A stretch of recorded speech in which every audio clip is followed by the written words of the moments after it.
So troubleshooting, yay, nay, it's something that most people don't know how to do. Now, I showed you how to install, okay? I showed you how to configure, and I showed you how to do everything you need to do to get a working system. Then I showed you how to mess with your desktop environment super quick. By the way, you can totally slow that down to 0.5% speed because there is a part 2 to the whole Fedora thing. This is part 3 where we kind of troubleshoot and I run you through how Fedora kind of just works. And to prove that, did you know I just totally reinstalled my GPU, had it up and running, didn't even need to reboot? Yeah, sometimes that does a thing and it's really, really weird because if I do this, oh, I'm not actually typing. NVIDIA, I can't spell today. I'm doing my best. .smi, there's the driver. And clear that out. We're in Wayland, by the way, so we're good to go. So, how do you update your system? With Nebora, there is an update icon that does everything for you. When it comes to just Fedora, you do sudo DNF package manager update, you tell the system to update, and then you're basically refreshing the repos. Always refresh the repos. I find that this tends to avoid issues. So if we do this, you'll notice we have 94 packages that need updating, and I'm surprised, and they're all basically just cosmic at this point. Okay, there's Lutris as well. I saw Lutris right there. And there's the new kernel. So the CachyOS kernel's been updated to 6.12.2, which is again behind, but still, unless it's updating with something newer, it's not. Okay, so we're gonna hit yes. And once this is finished, it's not going to take long because we modified DNF to download things quickly, which is very, very important. As you can see now, you know, we end up getting a lot of speed boosts, and that's great. So most of the files download it really quickly. Now this is going to take a while because again, it's dealing with your CachyOS kernel. It's got to rebuild some stuff, and it's got to update automatically grub, which is nice because there's a nice script there to auto hook that, and skipped was the kernel headers, yada yada yada. There we go. It does a lot of stuff in the background. And to top it all off, just to make sure that everything works, you always want to do this. Because this just, it tells you if you got issues or errors or anything like that. Now, what it's telling me is that is one fracked kernel, and it's not the kernel that we currently have installed, which is a good thing. It's 6.11.10. I am not a 6.11.10 fan, so we're gonna try to remove that real quick, okay? And I don't know why I opened that up. I meant to open this up. Now, if you have an old kernel that you want to get rid of, it's kind of important for you. You need to clean up space in your boot. You know, just where you hold all your stuff. Words are hard today as well, just to remind you. What we're going to do is we're going to just paste in this. So it tells us that we have this kernel here, and I'm going to get rid of it, honestly. You don't have to get rid of it, but I'm doing this as a showcase for you guys. Because again, this is all troubleshooting. So if we're not using the kernel, I'm getting rid of it. That's how that works. Again, you don't need to do this. It's always good to have a backup kernel. But as you can see, this kernel is giving me a fit, saying there's no such directory, yada, yada, yada. And that's fine. So I'm killing it off. Now we're going to clear this. So there, I showed you how to update. I show you how to remove a kernel that we're currently not using, which is fine. And next, what I want to do is troubleshoot NVIDIA drivers. So when I showed you how to install the CachyOS kernel, reboot immediately. Just reboot. Like after you update the grub config and you have the CachyOS settings installed, reboot. Then when you come back in, you can go back into Su. You can do this. And then you can do, not that command, but you can do, again, this command. This command really, really does help. Like that. You do that command, then you rerun the drivers. Actually, you rerun the drivers first, and then you run that command. And that will ensure that the drivers will work. Because if you're rebooting and you find the driver's not working on that kernel specifically, it's because we didn't end up rebooting, and that's a problem. So this can sometimes fix the issue, which is nice. And reinstalling the drivers just by running this package can also fix those issues, which is great. Now, removing this driver, in case you want to switch to the RPM Fusion driver, is as simple as on install. That's it. And it runs you through everything you need to do. It'll basically say, oh, you want to remove this driver, you agree to it, it backs some stuff up, it removes some stuff, but it's never going to kill your system. NVIDIA redesigned the driver installation to not remove things that are built into your system. So it will only ever keep track of things that it installed, not stuff that you installed. That's why it requires certain dependencies to be able to make this work. It's very important to know that. Now, I recommend sticking with this driver for one specific reason. It's because it has explicit sync. It's the reason why Wayland works at all. Wayland is very, very good with explicit sync. All right? It's a lot better than it was with implicit sync. I can't get into those too much, because if I do, well, I'll get confused by doing it, and I don't want to do that. Implicit sync wastes frames. You don't want that. Explicit sync doesn't waste frames. It means it gives you just more. Well, it doesn't give you extra frames. It just lets you use all the frames that you're supposed to. It's efficient. It's efficient. There we go. All right. Now what do we need to do? Well, we got all of that done. There's not much really else that we need to do for troubleshooting. It was mostly just the NVIDIA stuff.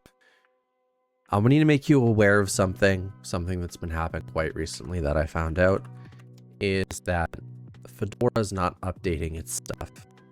So if I type mutter, I think it's version, you'll notice that it's 47.1. Great. So if we go to Gnome shell, it's not actually great. When we type the same thing, it's 40.1.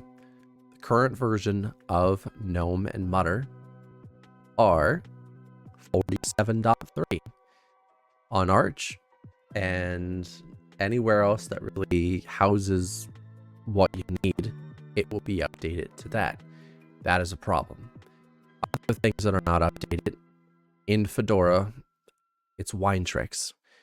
And this is where things get a little iffy with the Affinity script, is because it's a version from 2023, and those hashes have been updated in the newest versions, so those old hashes are no longer being recognized. This is a problem. It means you cannot use wine tricks. That's why I went and showed you how to install and update your own wine tricks. What I forgot to show you is you're going to need CMake, make. You need both of those. Oh, by the way, you also need add in, so you can actually install it. But you're going to need both of these to be able to do it. Because again, you can't do sudo make install without make. So having make is very, very important. As you can see, I had make install. That's why it works. So if you had issues with that, now you know a fix for it. Now, what other questions were there? We need to go over this because I do want to get as much answered as I possibly can. So there was a person that says, my guide is to use Flatpaks and have fun. No. Certain things you use Flatpaks for. Other things you don't touch them. Steam, Lutris, Heroic are three things that you never use Flatpaks for.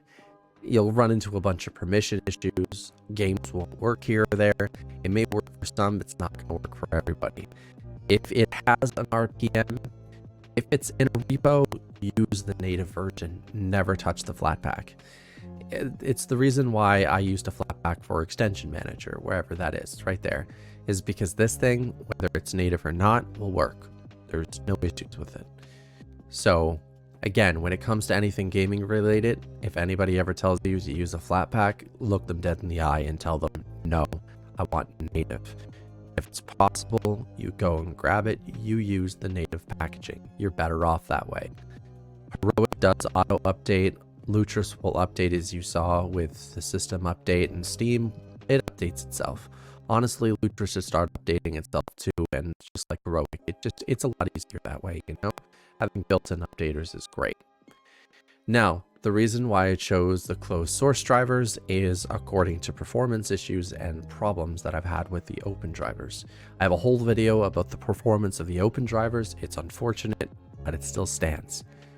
So if you want the best emulation performance, if you want the best gaming performance period, and IPC intensive heavy games like Guild Wars 2 and stuff, you need to use the closed drivers.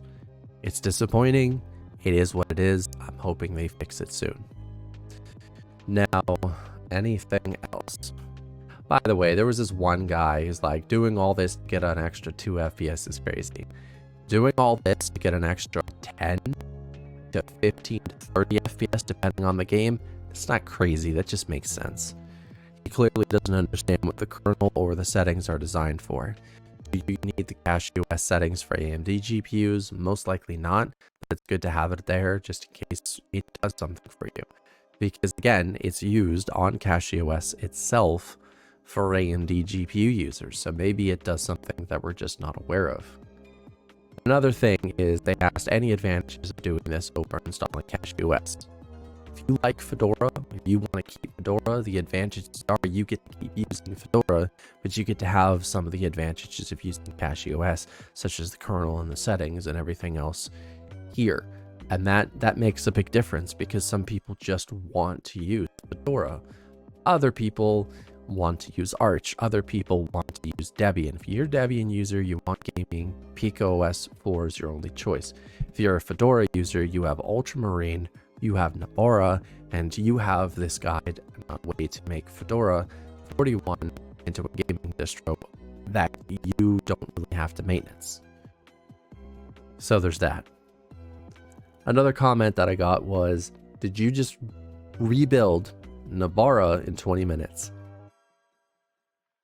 Technically, if I decided not to explain everything going on, this would be one video with literally one simple friggin' command put into the terminal. That would grab everything for you, do everything, but I don't like that. These videos are about teaching and pushing stuff forward, and technically, I did do that, but there's more to Nabora than just that. SE Linux is removed. App Armor is switched in.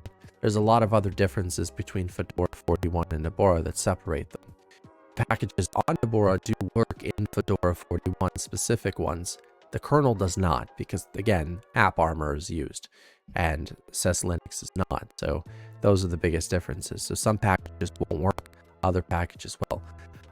Like right now, how I'm using OBS from Nabora, which needs an update because the final version of this is out. So of course, if I go over to the Nabora GitHub, and it's Nabora projects and RP sources, or I think it's, is it this one? I believe it's this one. I think I've actually talked in here. Pipewire, Wire Plumber, Mesa, Broadcom, newest OBS Pipewire is gone. Yeah, so this is the one. So I need to tell them that they need to update their OBS. Yeah, like this right here. See? They have to do their own bump from 47.2 and 47.3. This is not something that should need to be done by the Nabora team themselves. This is something that should be done by Fedora, and Sync should just happen to pull them in. But they do this specifically because they apply certain patches like fixed artifacting, and they obviously enable, you know, VRR by default, which is nice. So I understand why they do this. Now, compiling these two packages is honestly ridiculously easy, because if you're using the spec pulls down all the dependencies, installs it, compiles everything, and does everything for you, which is nice. So it should be pretty easy to get that done on their end, which is great. So I think I've answered some questions. If I think of anything else, I'll do another part. But for right now, learning to update and troubleshooting is important. Another thing that I forgot to mention is CachyOS kernel secure boot doesn't work. Okay, so you'd have to go through hell to probably get that to work, and it's not worth a video. Okay, try to remember that. And I guess the last thing is how to auto mount your drives, because I think I should probably put this in here. Look how nice this looks. The transparency and the blur needs to be there in Gnome one day. So this is my gaming drive. This is where I keep my games.